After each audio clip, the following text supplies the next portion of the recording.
Dalam ayat-ayat Al-Quran banyak sekali yang menunjukkan betapa besarnya pujian Allah terhadap baginda Rasulullah Shallallahu Alaihi Wasallam.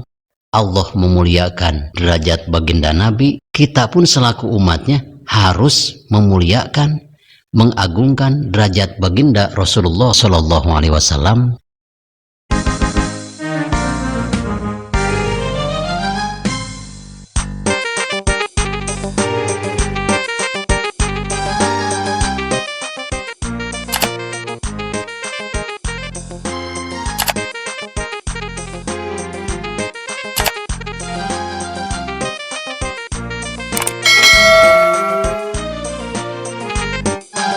Assalamualaikum warahmatullahi wabarakatuh. A'udzu billahi minasyaitonir rajim. Bismillahirrahmanirrahim. Laqad kana lakum fi Rasulillahi uswatun hasanah. Al-ayah. Wa qala aidan innaka la'ala khuluqin azim. Wa qala aidan wa rafa'na laka dzikrak. Shadaqallahul azim. Kita lanjutkan bahasan channel Rahmatul Ummah selanjutnya tentang cabang iman yang ke-15, yaitu ta'zimu qadrin Nabi Sallallahu Alaihi Wasallam, memuliakan derajat baginda Rasulullah Sallallahu Alaihi Wasallam. Derajat baginda Rasul di atas derajat para nabi yang lain. Untuk itu kita selaku umatnya alangkah wajibnya bagi kita sekalian untuk mengagungkan keluhuran derajat baginda Rasulullah Shallallahu Alaihi Wasallam, seperti Allah Subhanahu Wa Taala dalam ayat-ayat Al-Quran banyak sekali yang menunjukkan betapa besarnya pujian Allah terhadap baginda Rasulullah Shallallahu Alaihi Wasallam. Allah memuliakan derajat baginda Nabi. Kita pun selaku umatnya harus memuliakan, mengagungkan derajat baginda Rasulullah Shallallahu Alaihi Wasallam. Salah satu ayat sebagai tanda bukti, sebagai dalil bahwa Allah memuliakan baginda Nabi.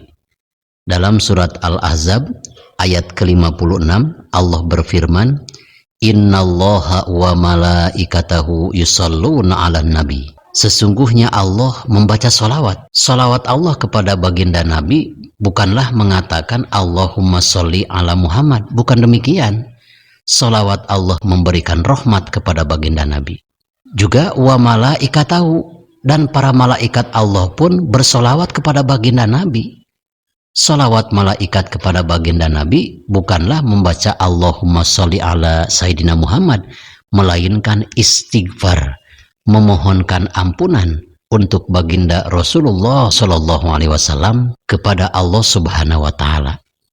Yang mana perlu kita yakini, walaupun baginda Nabi Shallallahu Alaihi Wasallam jauh dari dosa dan tidak pernah melakukan dosa, walaupun ada dosa, tetap Allah Subhanahu Wa Taala telah membukakan pintu maghfirah bagi baginda Rasulullah Shallallahu Alaihi Wasallam.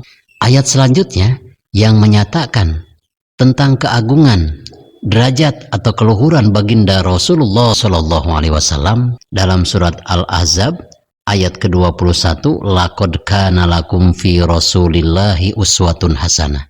Telah terbukti bagi kalian semua orang-orang muslim dalam diri baginda Rasulullah Shallallahu Alaihi Wasallam adalah contoh tauladan. Lalu dalam surat Al-Qalam ayat keempat, innaka la'ala khuluqin azim. Lalu dalam surat Al-Insyirah ayat keempat juga, wa rafa'na laka dzikrak. Dari keempat ayat ini Allah Subhanahu Wa Taala memuji tentang keluhuran derajat baginda Rasulullah Shallallahu Alaihi Wasallam.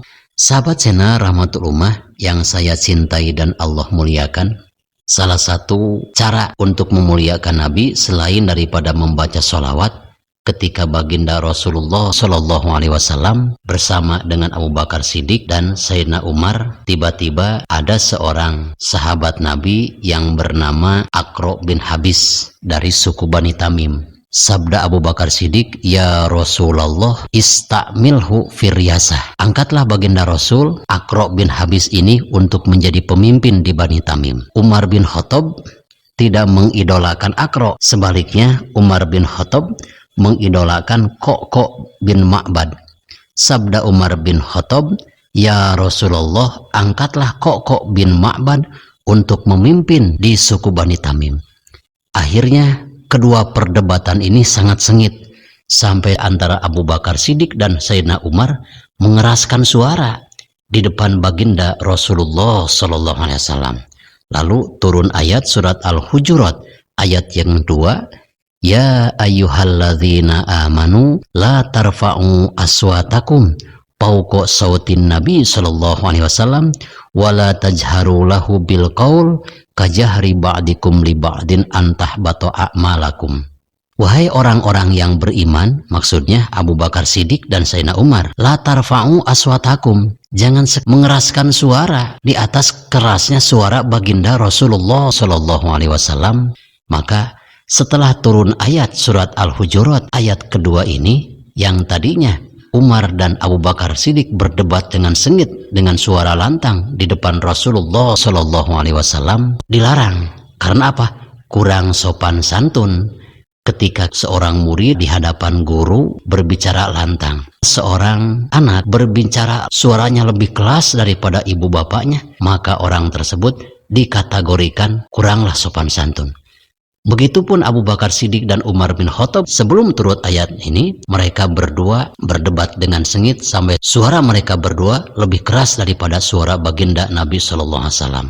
Maka setelah turun ayat ini semakin pelan karena dicela oleh Allah Subhanahu Wa Taala. Ketika berhadapan dengan Nabi, kecilkan suara, jangan terlalu keras melebihi suara kerasnya baginda Nabi Shallallahu Alaihi Wasallam. Mudah-mudahan tausiah cabang iman yang ke-15, yaitu mengagungkan derajat baginda Nabi Shallallahu Alaihi Wasallam, ada manfaatnya khusus bagi saya dan umumnya bagi kita sekalian. Khudh ma sofa wada ma kadar billahi fi sabilil haq. Wassalamualaikum warahmatullahi wabarakatuh.